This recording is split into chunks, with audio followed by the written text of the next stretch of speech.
halo semuanya. Jadi di video kali ini aku bakalan ngebikin review novel yang berjudul The Girl on the Train yang ditulis oleh Paula Hawkins. Jadi tanpa berlama-lama lagi langsung aja kita mulai yuk ke reviewnya. Novel ini tuh bercerita tentang seorang wanita yang bernama Rachel yang dia tuh selalu menaiki kereta gitu di setiap pagi sebagai sarana transportasinya. Dan kereta ini tuh bakalan selalu berhenti di ujung London gitu, di depan sebuah perumahan. Rachel ini tuh memiliki kebiasaan yang unik, yaitu selalu memandang rumah nomor 15 di perumahan itu. Bahkan dia tuh tahu detail-detail kecil gitu, kayak misalnya tirai di lantai atas tuh warnanya apa, kayak gitu-gitu loh. Dan dia akhirnya semacam membuat kehidupan, tanda kutip kehidupan kecil di dalamnya, karena itu mengingatkannya dengan masa indah yang pernah dialaminya dulu. Namun sesuatu terjadi beberapa hari kemudian sehingga membuatnya itu kayak secara tidak langsung terlibat oleh konflik yang semakin lama semakin rumit. Lalu bagaimana Rachel menghadapi itu semua, dan apakah yang selama ini dia lihat di nomor 15 itu? Kamu bisa baca sendiri ya di bukunya.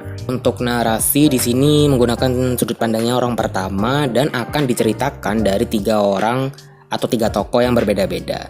Menurutku dengan penggunaan cerita yang diceritakan dari banyak tokoh kayak gitu cukup membuat tegang ceritanya, dan kita tentu akan diperlihatkan apa yang sedang mereka pikirkan terhadap kejadian-kejadian yang mereka alami itu. Aku juga suka gimana semuanya tuh di awal tampak kayak acak gitu loh, cuman semakin lama semakin ke tengah ternyata ada jalinan benang yang makin rumit yang kita nggak ngelihat itu di awal. Aku jujur nggak ada masalah dengan narasinya di sini, dan sepertinya ya kalau aku pikir-pikir emang sama dengan buku yang sebelumnya aku baca, yaitu Into the Water. Narasi penulis atau gaya penceritaannya tuh cukup aku suka gitu lah ya. Nah, untuk alurnya di sini tuh menggunakan alur maju mundur dan dibuka dari Rachel yang menaiki kereta api itu dan menceritakan kebiasaan uniknya ini, yaitu melihat rumah nomor 15. Kemudian kita nanti akan dijabarkan oleh semacam tanda kutip kehidupan itu tadi yang dilihat oleh Rachel dan gimana itu membuatnya merasa tenang. Kemudian mengenai apa yang dilihat Rachel di hari-hari selanjutnya itu yang ngebuatnya gelisah, dan dia tuh berpikir tidak sama lagi terhadap rumah itu. Nah, nanti di bab selanjutnya kita akan mengikuti narasi salah seorang tokoh dan begitu terus bergantian. Alur di sini tuh menurutku cukup bermain peran karena juga ada penanda waktu yang juga ngebuat ceritanya tuh makin terkesan hidup.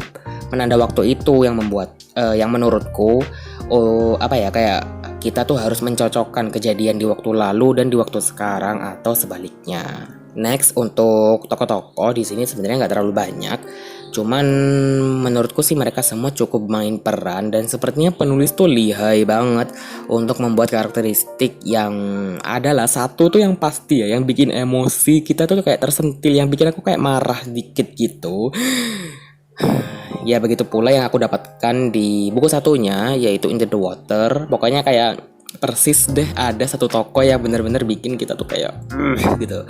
Dan untuk tokoh-tokohnya aku nggak ada merasa masalah, kayak ya biasa aja gitu.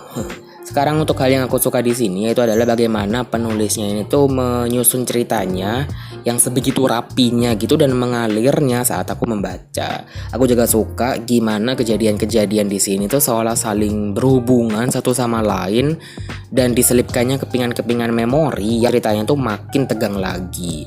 Dan sepanjang cerita aku juga dibuat bertanya-tanya, sebenarnya tuh siapa sih yang berkata benar dan siapa yang berkata bohong. Dan aku juga suka gimana penulis itu seolah mengelabui pikiran pembaca dan membuat kita itu kayak menyudutkan satu tokoh yang ada di dalam sini. Meanwhile, untuk hal yang aku nggak suka di sini itu adalah kejelasan di beberapa bagian di sini. Menurutku penulis tuh belum mengorek beberapa fakta yang ada di dalam sini yang ngebuat setelah segala sesuatunya itu berakhir cuma jadi pertanyaan yang ngambang gitu deh. Dan sayangnya mohon maaf banget aku nggak bisa cerita di sini karena itu kayaknya sifatnya spoiler. Jadi mungkin kalau ada kesempatan atau mungkin di next videos aku bakalan bikin review spoiler mengenai novel ini ya. Jadi ya buat kalian yang sudah baca dan buat kalian yang pengen tahu unek-unekku mungkin ya kalian bisa lihat atau tunggu di video yang selanjutnya. Nah, sekarang adalah poin terakhir alias rating. Di sini aku cuman bisa kasih 4 dari 5 bintang.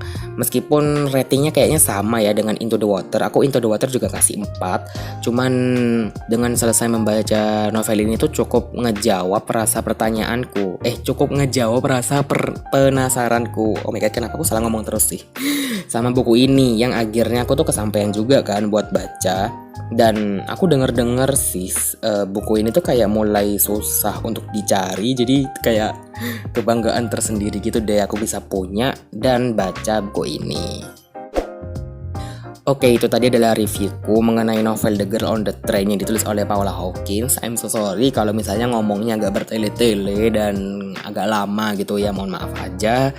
Dan terima kasih buat yang udah nonton, and I'll see you on my next one. Bye-bye.